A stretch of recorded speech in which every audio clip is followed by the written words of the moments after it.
The Gift of the Magi by O. Henry.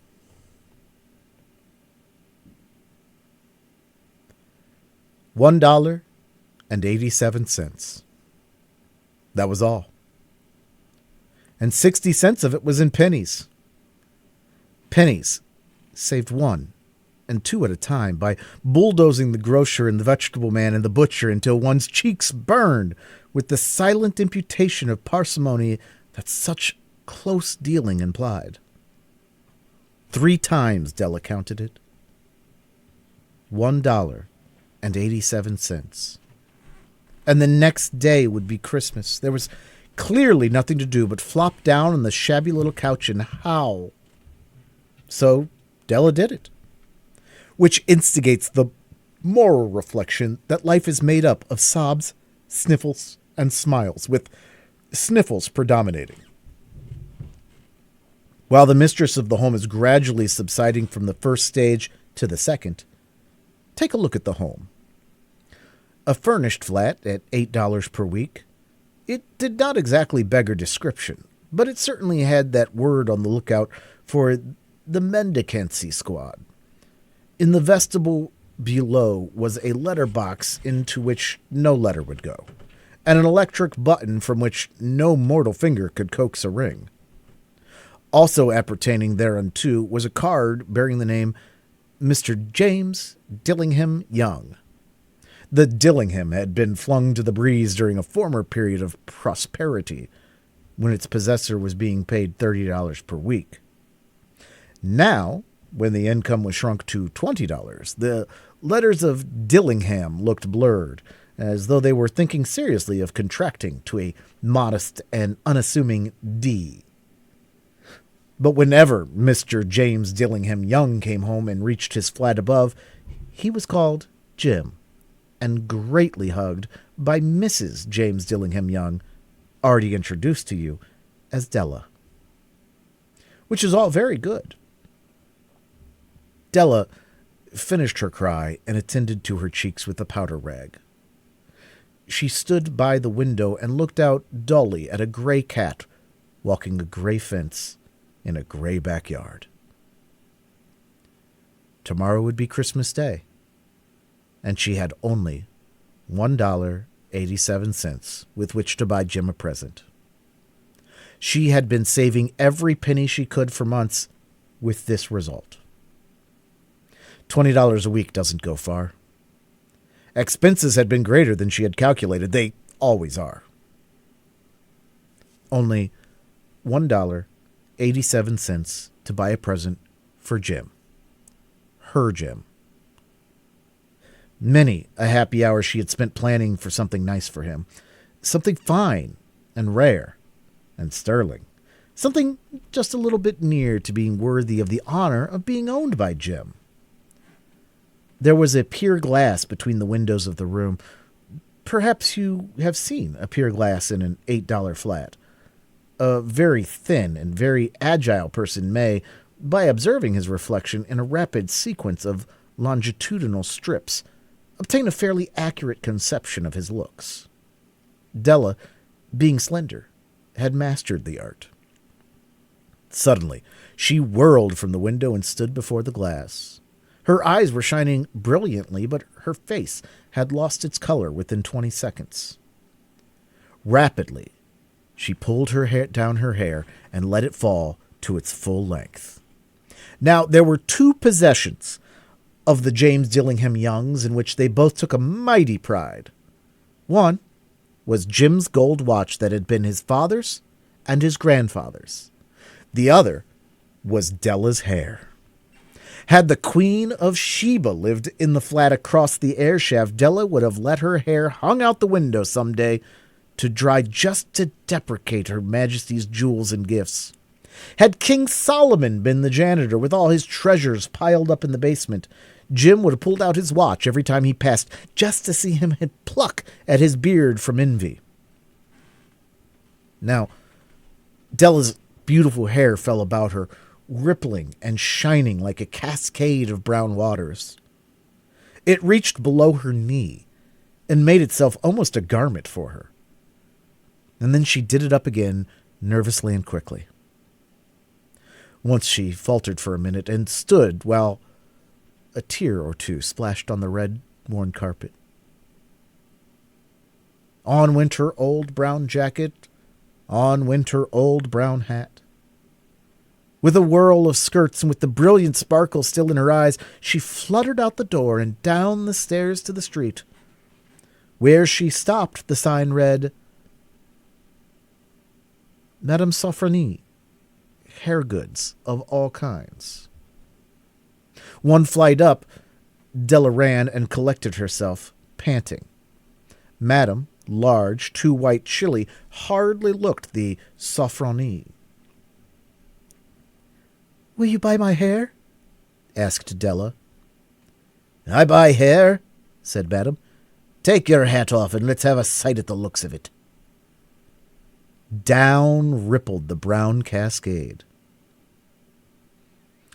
$20, said Madame, lifting the mass with a practiced hand. "Give it to me quick," said Della.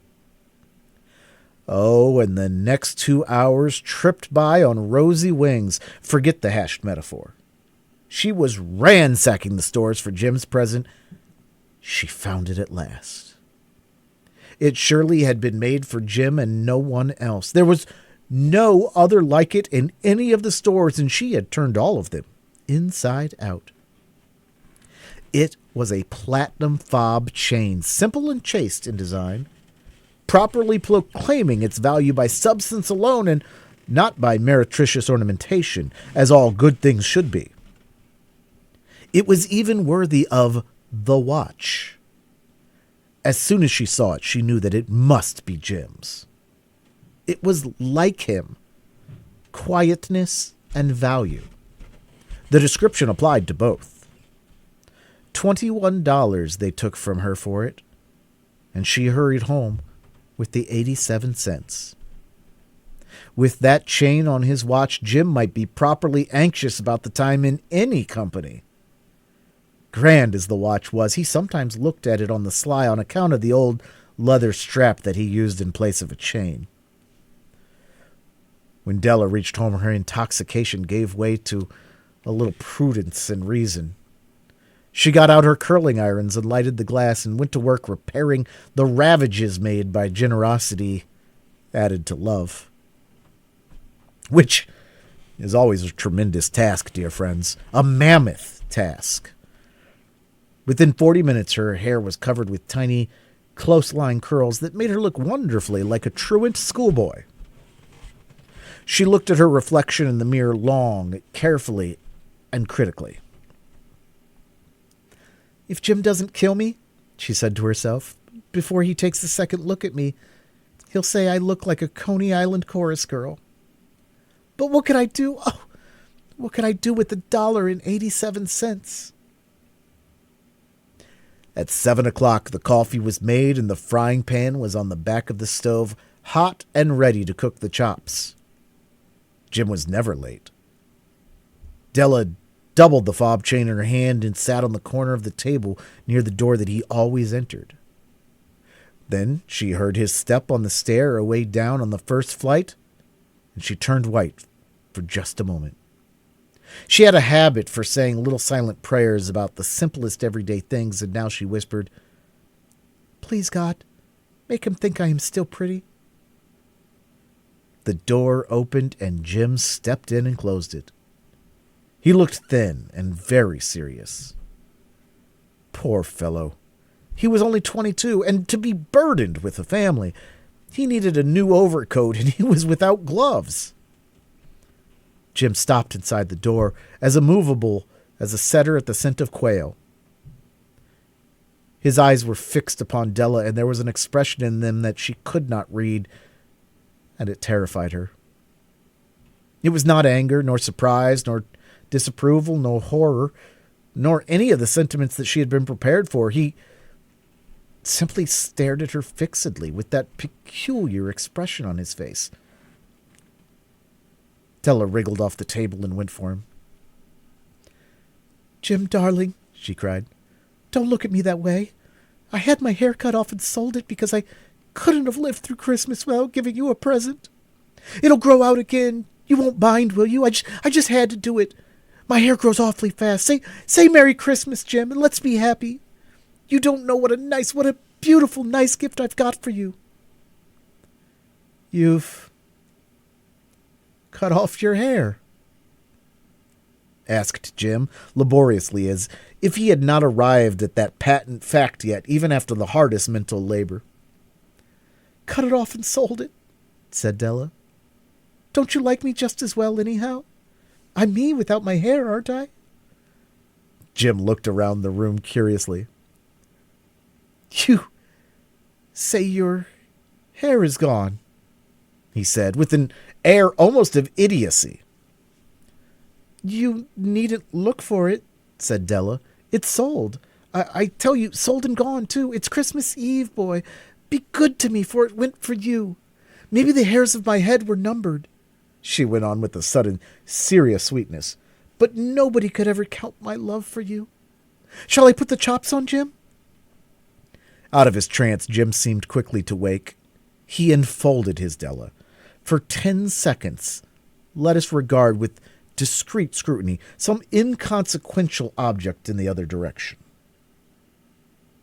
$8 a week or $1 million a year, what is the difference?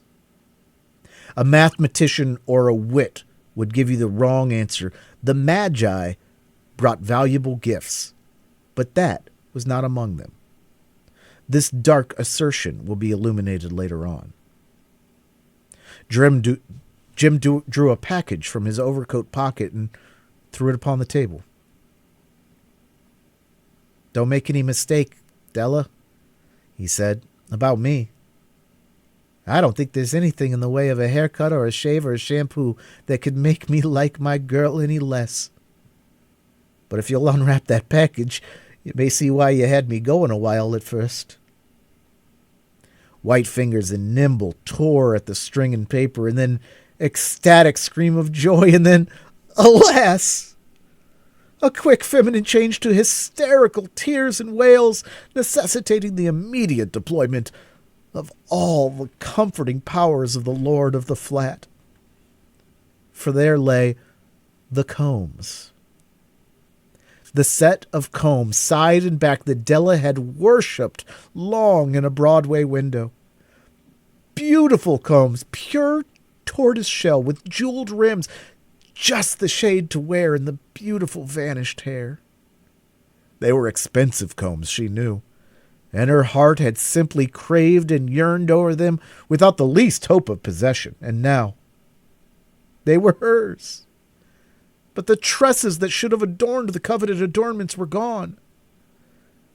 But she hugged them to her bosom, and at length she was able to look up with dim eyes and a smile and say, My hair grows so fast, Jim.